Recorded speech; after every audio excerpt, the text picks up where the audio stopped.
We're on. Okay. Okay, so we're looking at you. All right. Let me start with. I'm going to start with when I came here in '77. Actually, before that, in the early 1970s, I was with Tracy Locke, and what I was decided I want to go back to school, and so what I was doing is looking at where would I go to school, and I want to get a master's and all that. So you were down in Dallas at that point. No, I was living in Columbus, Ohio. Oh, okay. I thought they were down there. Shows what I know. Well, yeah, but I was. The home office of Tracy Locker's in Dallas. I moved in and out there 5 times, and I was running branch offices. And I was running branch office in Columbus, Ohio at the time, or trying to rehab one that a guy had destroyed for us. So in any case, I started looking around for schools that had good advertising programs, and at that time. The two that were recommended the most highly were University of Illinois and Michigan State. Okay. And Syracuse. So I went and looked at all 3 of those schools, and finally ended up going to school at Michigan State. Mm-hmm. Northwestern didn't even show up on the radar because Northwestern was considered to be too applied. Oh, rather than theoretical. Yeah. So if you're going to go get a master's degree, the people that were advising me said, well, you need to go to either Illinois or Michigan State or Syracuse because they've got good academic programs. Okay. So I go off to Michigan State, and I learn once I'm there that the penis envy of every place is Northwestern. Everybody's trying to figure out a way to get to Northwestern. So I finished my PhD at MSU in '77. Okay. And July of '77. I don't know. Finished in June of '77. I came here in July of '77. Okay. When I came here, there were several things in place. There was a relatively small graduate program. And by relatively small, I'm talking 40, 50 people. Okay. I know that, probably low 40s, 40, 45, something like that. There was an undergraduate advertising program, which was running primarily out of Medill, Okay. which was essentially it was almost the master's program light. Okay. It's taught by the same faculty. Okay. And it was in the process of being phased out because they couldn't figure out how to separate the 2 of them and how to make the 2 of them differentiated and that sort of thing. Now, is there something in the university charter or whatever it is about non-business courses for undergraduates and a prohibition? No. Okay. No. It is an unwritten rule.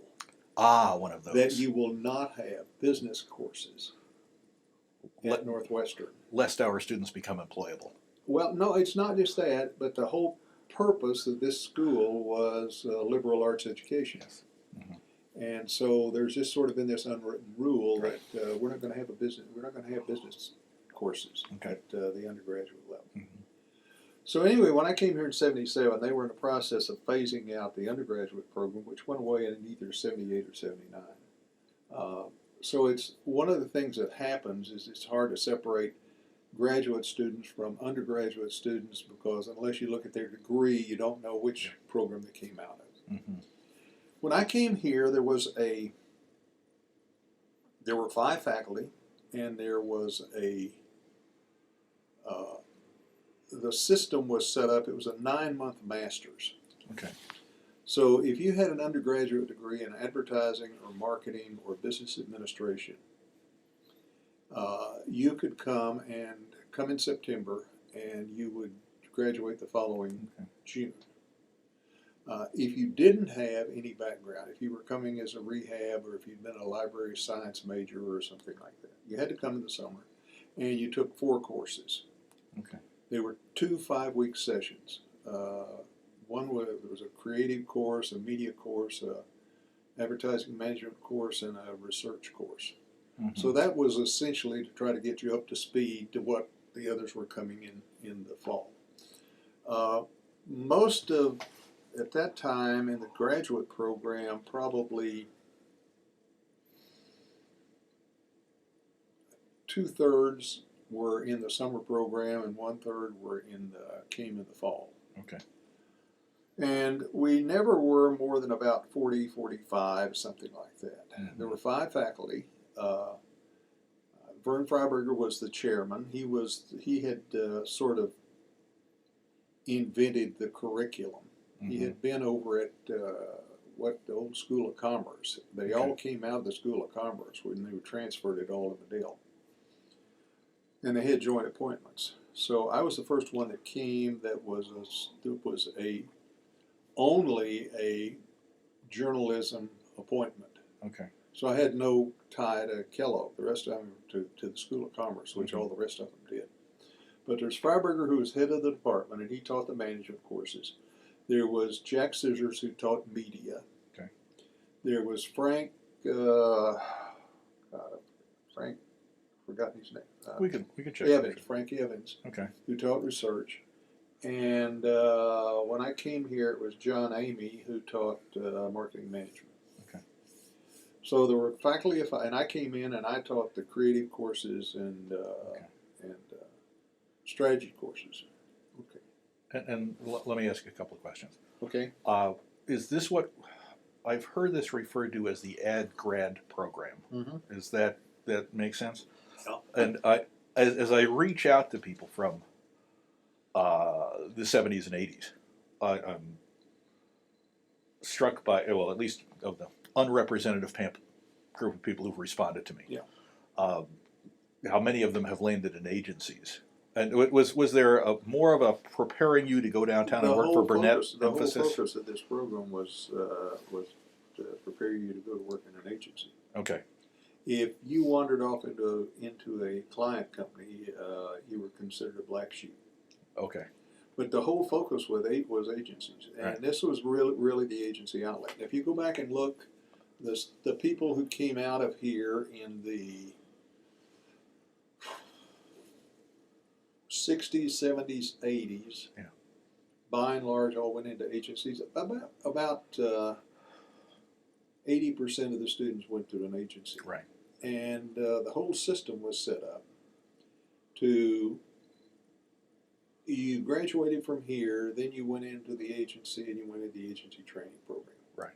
Okay. And And this is back when agency training programs Yeah, existed. you went to Burnett, or you went to Footcone J. Thompson, yeah, or ADB, Footcone, or whoever it was. And they all had training programs. And so you went immediately into that. The agencies were recruited heavily here. Mm-hmm.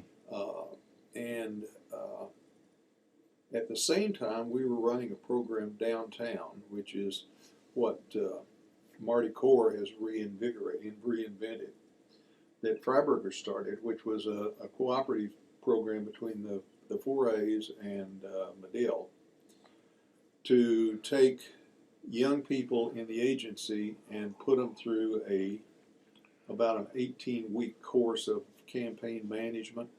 Mm-hmm. So we had that program going where we were training people that the agencies had hired that didn't have any background. We were bringing our students in and putting those people in the agencies. And it was not unusual to walk into an agency and find 15, 20 Medill or Northwestern graduates in the agency. Yeah. And they all did pretty well. Yeah, even now I'm hearing back from lots of SVPs and EVPs, many done creative, not account services. Yeah. In the big shops down Burnett and other big shops downtown. And the only reason they're successful is because Don Schultz taught them how to think. There you go. No, but it's funny. But the downtown program, it strikes me as comparable to now that the agencies aren't doing training themselves; they're co-oping it with us. Okay.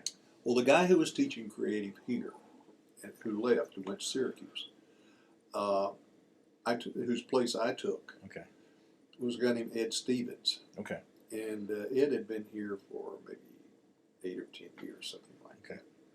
that. The other name that you might hear would be Stuart Henderson Britt. Okay. Stu Britt was a researcher. He kind of invented the Chicago School of Research. Which is what? Approach. The research approach, which is primarily the way he was doing it was in depth and Okay. that sort of thing. So he was the Ernest Dichter of Chicago. Okay. But Stu Britt was a nut, kind of.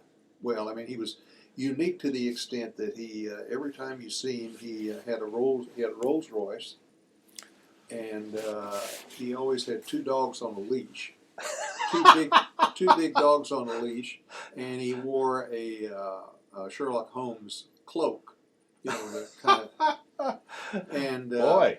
yeah, and he was a character. Yes. Anyway, but he was on the faculty here too, as well. So in any case, we were preparing these people to go to work for agencies. Okay. And many of them did very, very well. And I mean, Mary Baglivia graduated from here, Mm-hmm. and Mark Puccini graduated from here, Mm-hmm. and a whole bunch of senior agency people all graduated here in that would have been in the 70s, I guess, 70s, early 80s, something like that. So there was a faculty here of 5, and Frank Evans had gotten up in years and retired and went away, and we brought in a guy named Hugh Cannon. Mm-hmm. And Hugh Cannon came in to teach the research courses. And Hugh is now over at Wayne State, so he hasn't ever gone away, but he did not get tenure here, so he went off to Wayne State, and John Amy left and went to Y&R as head of their creative services department. Okay. So there's not been a huge amount of turnover in this faculty ever. What was the program like physically then? Was everybody in FISC 111? How did it work? All courses were all taught in FISC 111. Okay. They were all was lockstep. Everybody took No electives. No electives. Everybody took exactly the same courses. Mm-hmm. Everybody. What else was differentiating about it? Not much else. I mean, it was a 12-course sequence, Okay. essentially designed to get you ready for the agency business. And this was late Mad Men days. Yeah. Pre, early ad conglomerate days. Very much. There was Interpublic, but that was kind of it. Pre WPP. Yeah, it was always pre Omnicom. Yeah. So the thing that happened. So there were still big standalone agencies, many times with founders still present, or second generation management. The thing that happened here, and what forced the change here, is we had, and I've said this over and over, we had the most magnificent training program and preparation program and educational program for agency people that the world had ever known. Mm-hmm. The only problem is in the beginning the early 80s, money started shifting out of advertising, went to sales promotion, went to PR, went to direct marketing, went to all these other things. My people, the below the line people. Yeah, the tacky guys.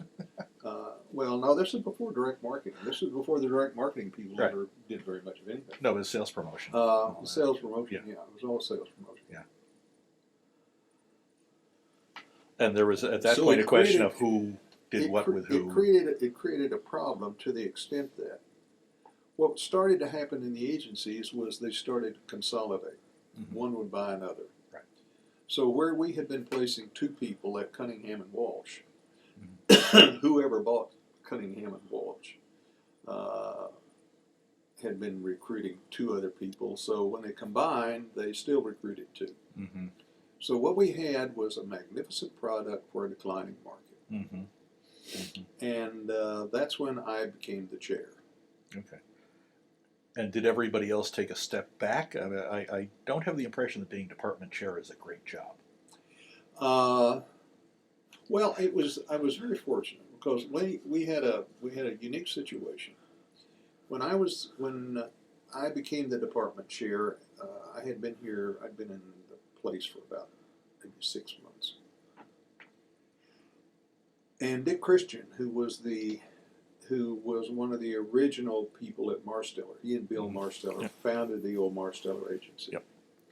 And he and Bill Marsteller died. And so Dick was running Marsteller, which is a very strong B2B, headquartered here in Chicago. Sure. And so Dick got an offer from Y&R. Mm-hmm. They wanted in their inimitable fashion, we don't have any B2B, so let's go buy one. We'll go buy Marsteller. So they bought Marsteller. Dick stayed for a little while and said, "We're going to really screw this thing up." Mm-hmm. So he didn't take early retirement. He was retirement age at the time. Mm-hmm. Came out here and became the associate dean at Medill. Okay. And he and I were the ones that put this thing together. Okay. And he stayed for about 2 or 3 years.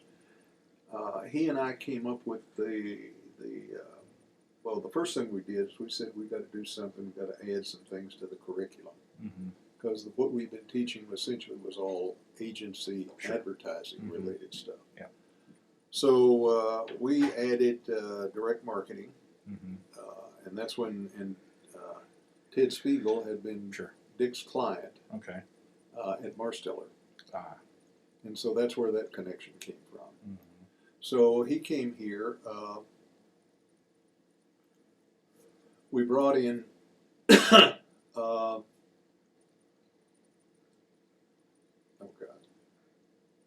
Tom Harris. Okay. From Golan Harris. Golan Harris, yeah. Tom was retiring, so we said, okay, we need a corporate PR program. Mm-hmm. So we brought him in, brought Tom Harris in, brought Ted in. Mm-hmm. So in essence, they were the ones that were sort of putting together what we needed to do in direct and in corporate PR. And as I look at the LinkedIn profiles of people who came out of that period of time, there was a period of time when they'd gone past the MSA advertising degree, and I see people with stating, and you can say whatever you want, of course, but masters in corporate public relations, masters in direct marketing. We had those. Yeah, and masters in AIMC, advertising and integrated marketing, which seemed to be late 80s, that was early the first 90s. one. Yeah, that was the late 80s, early 90s. The first thing we did is we added the corporate PR and we added the direct marketing. Okay. Those were separate tracks. Okay. And they were run as separate tracks. Okay. So we went from 45 people to about 80 or 90 in a couple of years. Okay. Still next door? It was still, yeah. Okay, it was still 111. It was still all 111. I mean, it or was 111 and 311 and 111, 311, and some other places over there. Okay. But we were bursting at the seams. Right.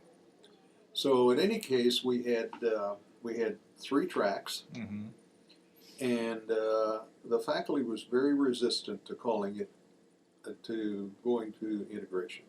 Okay, now let me just hold for a minute, because also as we start to move into the late 80s, early 90s, Martin had come in at that point from Michigan State, hadn't he?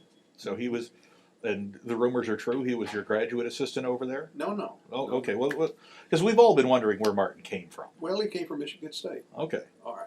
Before that, when I became chair, we had to have someone who's going to teach.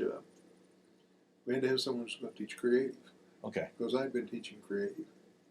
So I found Stan Tannenbaum. Okay. And Stan had retired from Kenyon and Eckert and whoever else he was with, and whatever else he'd been doing. So Stan came out from downtown.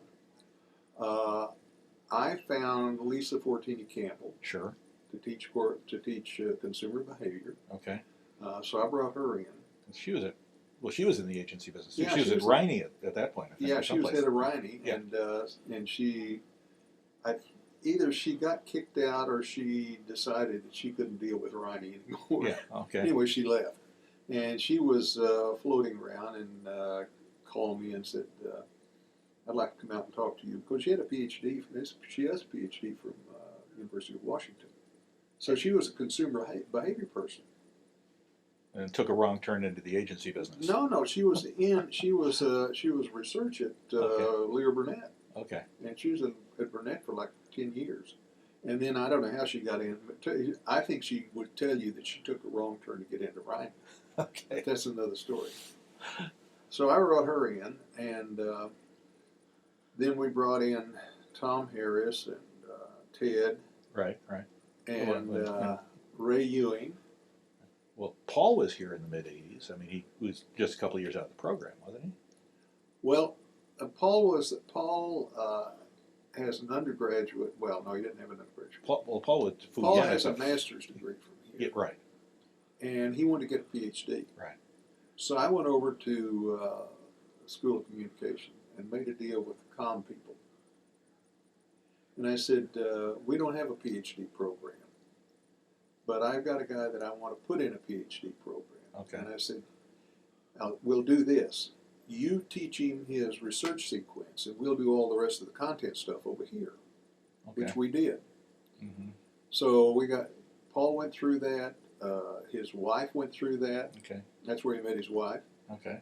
Beth Barnes, who's now the director of the School of Journalism at University of Kentucky. But Beth was at Syracuse at one point, wasn't he? Yeah. Yeah. Okay. Yeah. I met her there. Actually. Yeah. Well, and that's how she got her PhD here. Okay. Okay. But it was a split program that I'd set up over at the Okay. School of Communication. Mhm. So, and we had a couple of other people. One who was a woman who was just crazy, just plain crazy. Anyway, we had maybe a half a dozen people went through that program. And Clark was up at Madison at that point. Clark was at Madison. Right.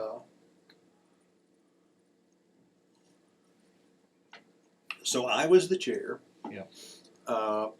And then Stan, I said, I'm tired of doing this. So Stan took over as chairman.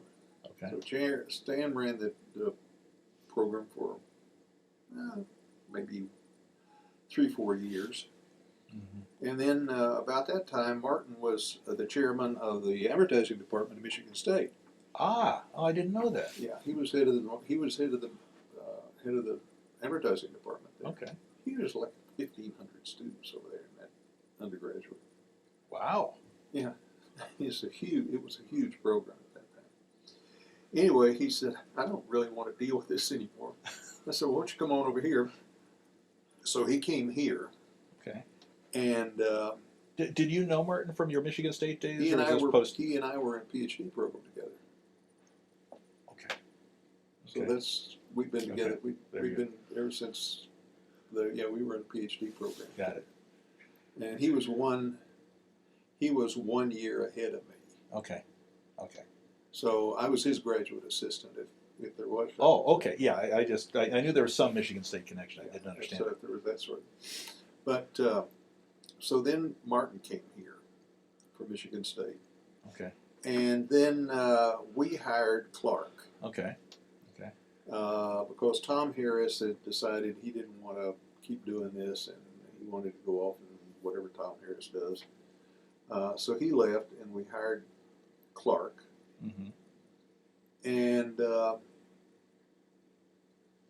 at that point, Martin was the chair. And I moved over and became associate dean Mm-hmm. for the School of Journalism. Mm-hmm. And I had a battle with the provost. It's a long tradition. Yeah, a tradition of having battles with the provost. Essentially, the provost wanted to try to do a couple of things, and I said, "That's not right. You can't do that. That's not fair to the students or anybody else." So I said, "I'm going to resign." And no, there was all this folderol about don't resign. You can't do this. You can't quit in the middle of this thing, and so on and so on. Mm-hmm. So anyway, so I went back and I started teaching in the classroom again, and that's about the time I discovered the phased retirement program. Okay. Now, is this something you discovered when it was being imposed upon you? No. I saw this thing, and I had been doing I was doing quite a bit of consulting work, and had there was a group in Dallas which initially was the research department for Tracy Locke, which turned into Target Base. Okay. Do you know who Target Base Yeah, is? well, it's the 3-in-1. They rolled them all together, and they Yeah. have the Well, when I guess they were Omnicom at that point. Mhm. When they came to buy Tracy Locke, Morris Hyde said he didn't want to sell. He and Bud Phillips were running, Bud Phillips was running Mark, and he said, "I don't want to sell Mark." So they didn't sell Mark. So I became a consultant to Mark. Okay. And at that time, Mark was trying to figure out how to grow, and they wanted to grow internationally. So I became their scout Mm-hmm. for helping them find acquisitions, and that's where I met Clive Humby. Because I tried to acquire Clive Humby before Sure. he got hooked up with Tesco. I tried to buy a company in Australia, which was Simon Richards, which was a direct marketing group. Who else did we had made runs at? 4 or 5 other organizations. In any case, I was working with Clive in London, and had gone on the board of Simon Richards in Australia. And when I saw this thing that said 60% of your salary for 50% of your time, I said, "I'll take it." Mm-hmm. So that's when I started that. Okay.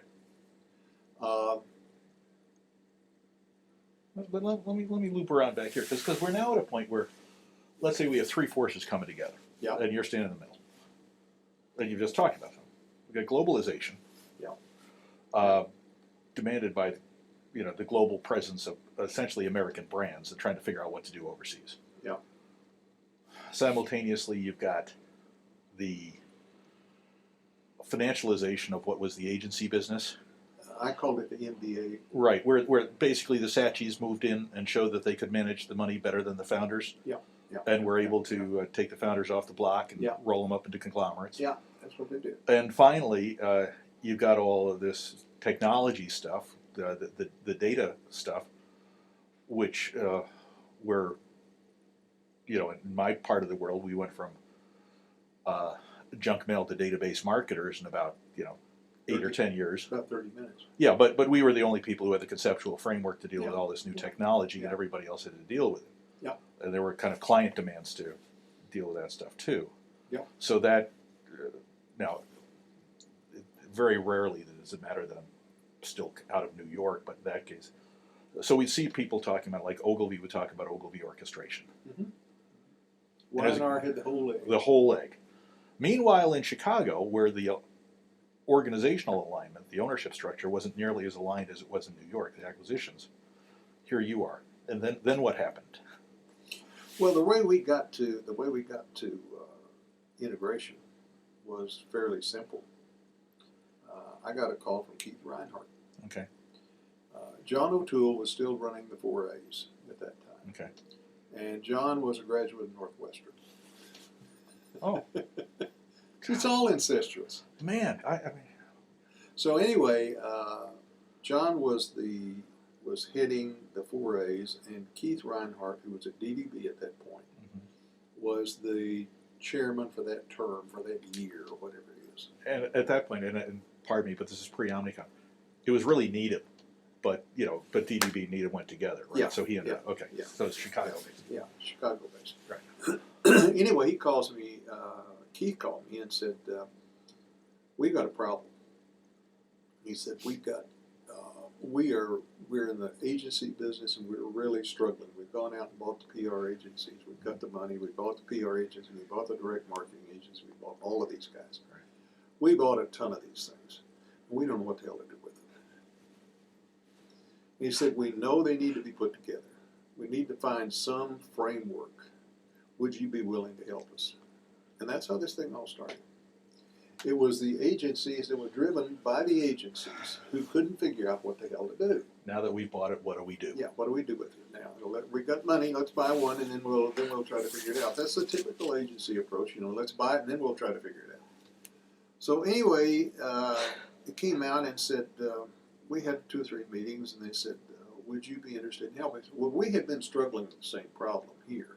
Yeah, because you told me previously you were training people for declining market. Yeah, and well, we had already gone to that. See, we'd already, in the middle 80s, we had already gone to putting in the DM, direct marketing. Right. And the reason they came here, and they said, well, you guys are further along because at least you have been working with the same issues. And the same issues were, number one, that, they don't have a common framework. They don't have everybody, it's all silos. And you get them inside and they fight like little cats and dogs and that sort of thing. So we said, yes, we understand that problem. So we started out on the basis of, let's try to figure out what we can do to make this thing work. And so that's what Dick and I were doing. Dick and I had already brought in the corporate PR. We'd already brought in the direct marketing. We had already gone to an integrated approach, and we were beginning to realize that, hell, we're teaching them all the same thing. They just called it something different, and then they're essentially coming out of here doing the same thing. So I said, okay, well, let's see what we can do with this thing. So by this time, Dick had gone to Kellogg. He'd gotten frustrated with the dean here. I don't know how in the world that ever happened, but anyway, he goes over to Kellogg and heads up their endowment program. He goes over to Kellogg, raises $40 million in a period of about 18 months. and the dean is sitting over here saying, well, I didn't know he could do that. I didn't know he had those kind of contacts. So you dumbass. Yeah, by the way, we're giving away naming rights over here for half that. Yeah. So anyway, so Dick was across the campus, and I was left with this. Okay. So that you know this. That's Anyway, so we're struggling here, trying to figure out what to do with it. Arnie Weber had come in as the president of Northwestern, and did you ever know Arnie Weber? Did not. He's an old labor lawyer from University of Chicago, and had been in the government. He'd been a labor secretary under some administration in Washington. Went to the University of Colorado, pissed everybody off in Colorado, and kind of had to leave there. The regents, I think, gave him a ticket to go somewhere else. Yeah. So anyway, he comes here, and Arnie's meaner than hell, but he's tough. But he's tough, but he's fair. I'll say that. So he came here, and so I'm trying to make. So I'm making presentations to Arnie Weber saying we need money, we need support, we need help, and so on and so on and so on. So the program got started. We started the program, and I kept telling. What year was this? 92? No, it's been about 89, 90, somewhere in there. Okay. But I made about 2 or 3 or 4 presentations to Arnie, and Arnie was tough because he said, "I'll loan you the money. I won't give you any money. I'll loan you the money. You're going to have to pay it back to me." So what was the VIG? Yeah, or I'll come and cut your legs off. One of those things. Yeah. So I was doing forecasts and projections and all this kind of stuff. So anyway, we got his approval to do it, and I said I want to call it integrated marketing communications. He said, you can't do that. I said, why not? He said, well, because marketing belongs to Kellogg. So I said, well, what I'd really like to do is I'd like to have half our program, half our courses, have students take it over to Kellogg. And then the other half we teach over here is communication, and that'd be a perfect blending. And Arnie said, okay, if you can sell that to Don Jacobs, it's fine with me. So Don Jacobs was the dean over at Kellogg. So I go over to see Don. I said, Don, I got a real deal for you. I said, I want about 50 seats in your incoming MBA program, program. He said, are you nuts? He said, I'm going to sell you these for 1 year, and these are 2-year MBA programs, and I'm going to sell out 1 year of this stuff and not get anything back the second year. He said, I'm not going to do that. Okay. Well, so I went back to Arnie and I said, Jacobs won't let me have the seats. But I said, to teach the kind of program we want to teach, we need to be able to teach organizational behavior, finance and accounting, and all that sort of thing. And he said, well, why don't you just hire them yourself? I said, okay. I said, that's redundancy. He said, yeah, we're a private university. He said, we got no redundancy here. It's whatever we can make some money off of. So that's how we ended up. And I said, I said, I want to call it IMC. And he said, well, Jacobs owns marketing. You can't have marketing. He said, if you can get Jacobs to agree to it, it's fine with me. He said, I don't have any problem with it. So I go and meet with Don Jacobs, and I said, Don, since you wouldn't give me any seats in your MBA program, I want to call this integrated marketing communication. He said, that's fine. He said, I don't consider you a threat.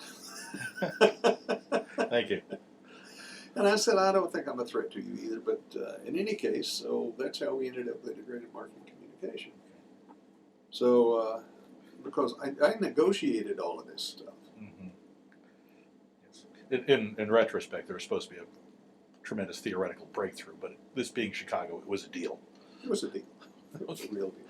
Now, was there a transition period from as I look back at degrees, I'm deeply confused. We have MSJs, we have MSs. They appear to be sitting next to each other in the same class. Well, they were actually the same people.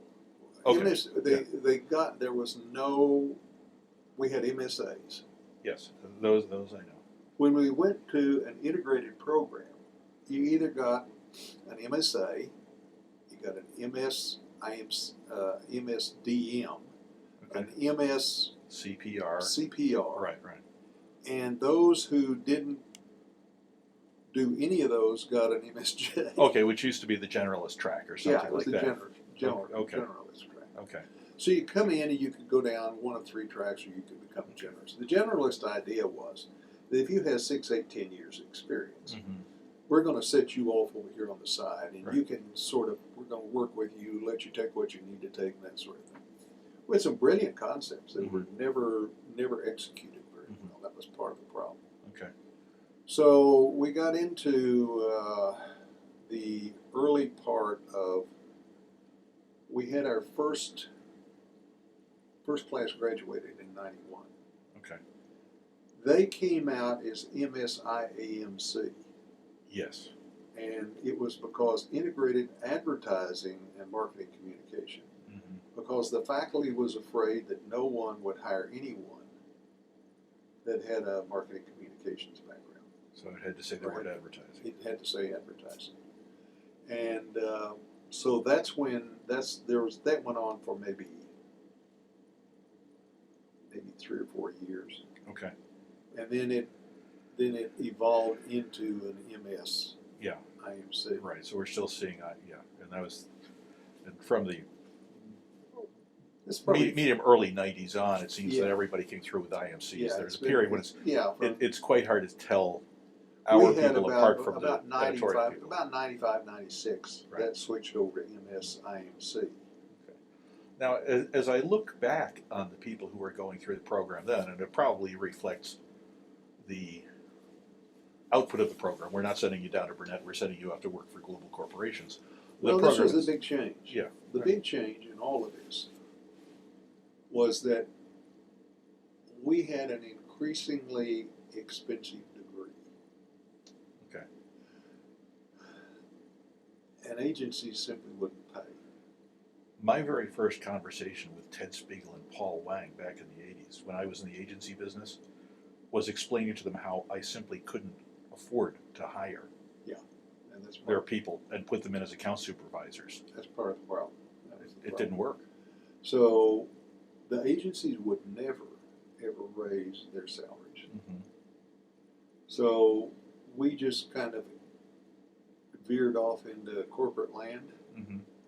and it was a tough time Mm-hmm. for, well, not just recruiting, but it was a tough time for placement. Mm-hmm. Primarily because we didn't have a whole lot of contacts In that world. in the corporate world. Sure. All our contacts were in the agency world. The agency people wanted to pay $30,000. Right. And you go off to the corporate people, and they were talking 75, 80, 100, 120, depending on what their experience was. Mm-hmm. And it doesn't take students long to figure out, I don't think I'm very interested in the agency business. Mm-hmm. That really upset the agency people, who had always looked at this program as a feeder system. Mm-hmm. And I made 2 or 3 or 4 presentations down in Chicago to the, I don't know what they called it, the agents, was it the agency council or some 4As, I guess, was still running. Okay. And they said, well, you've got to do something. We're not getting your best people. I said, no, you're not getting our best people. You're not going to get our best people. You pay half what the other guys You, do. if you you're going to offer 35, and they can walk out the door for 100. Yeah. Why would they talk to you? Mm-hmm. Well, you've turned your back on the agency business. And I said, no, I'm in a private university, and I want to educate people, but if I'm going to educate them, they have to generate a return on their investment as well. Mm-hmm. So that's when we started switching to the corporate side. Mm-hmm. And we went at probably 20% of the students now go to agencies. And I guess, yeah. Then there's the marketing services companies kind of in the middle. Yeah. About, but I mean, it's been an interesting transition. we shifted the composition of the student body shifted. I'm struck kind of in the late '90s. We got pretty international pretty quickly. Yeah. So now it's 45%, non-U.S. You origin. blame that on me. Okay, why? I blame everything else on you. I'll blame everything else on me. I spent, starting in the '90s, middle '90s, I was doing a lot of work for Hyatt, Mm-hmm. and we ran training for Hyatt all over the world. I remember you were always off in New Zealand running some training program. Always somewhere else. In any case, all of this was going on, and I was wandering around the world, Mm-hmm. making speeches and conducting seminars and all that sort of thing. Mm-hmm. So I got very famous in essentially Taiwan. Mm-hmm. That's where it all came from. Sure. Because the first book that Stan and Bob Lauterborn and I wrote. Who's Bob Lauterborn? Bob Lauterborn was at University of North Carolina. Okay. Bob had come out of he'd gone through the General Electric advertising training program. Okay. The whole Had been at international paper. Croton thing and all that Yeah, stuff. and had been at international paper, been the advertising manager at Okay. international paper. They set up a Knight Foundation Mm-hmm. professorship at UNC, Mm-hmm. and he applied for it and got it. Okay. So I had known Bob for some time, and we'd been talking about doing a lot of stuff together. Mm-hmm. So that's how he got involved in this thing. Mm-hmm. So he and Stan and I, actually, Stan and I wrote the book. Bob wrote maybe a couple of chapters or something like that. The book came out. The Ogilvy people fell in love with it, Mm-hmm. and particularly the people in Ogilvy in Taiwan. Okay.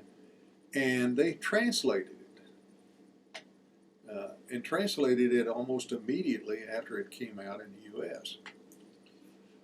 And they started taking it to China, and they carried it all over China, smuggled it in, as a matter of fact, because you couldn't take English, couldn't take translated American books in at that time. And so I became famous in China long before I went there. The book came out in 93, the Taiwanese translated probably 94, 95. By the time I got to China, and the first time I went there was in mainland was 2001, people already knew who I was. Mm-hmm.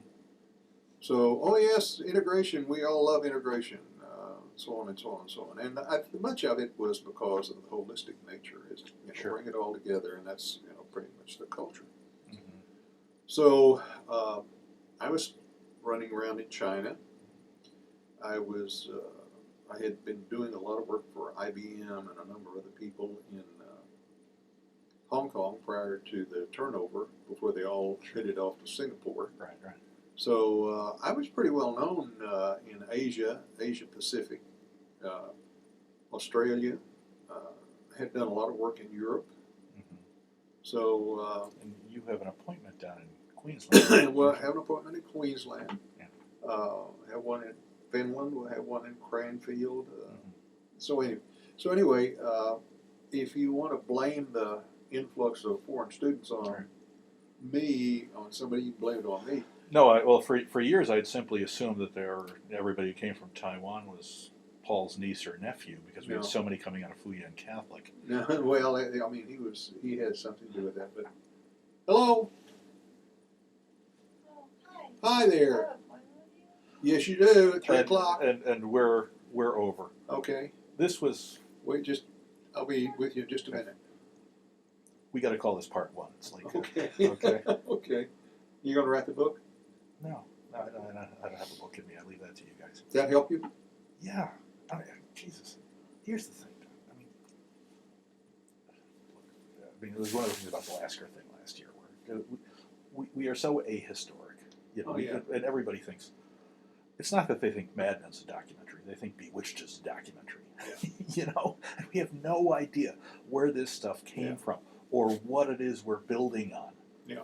And I got to tell you, I sit down with the kids now, and they say, "Geez, why didn't we know that this is where we were?" And I have to say, now that we know it, it's shame on us. We got to do a better job of this stuff. But Well, this is, part of it is you have some. I don't know a thing, and we got a lot of catching up to do. And I'm trying to get smarter. It doesn't always work. Well, I'd like to get smarter about this. I forgot the professor's name, but there was this professor who showed me the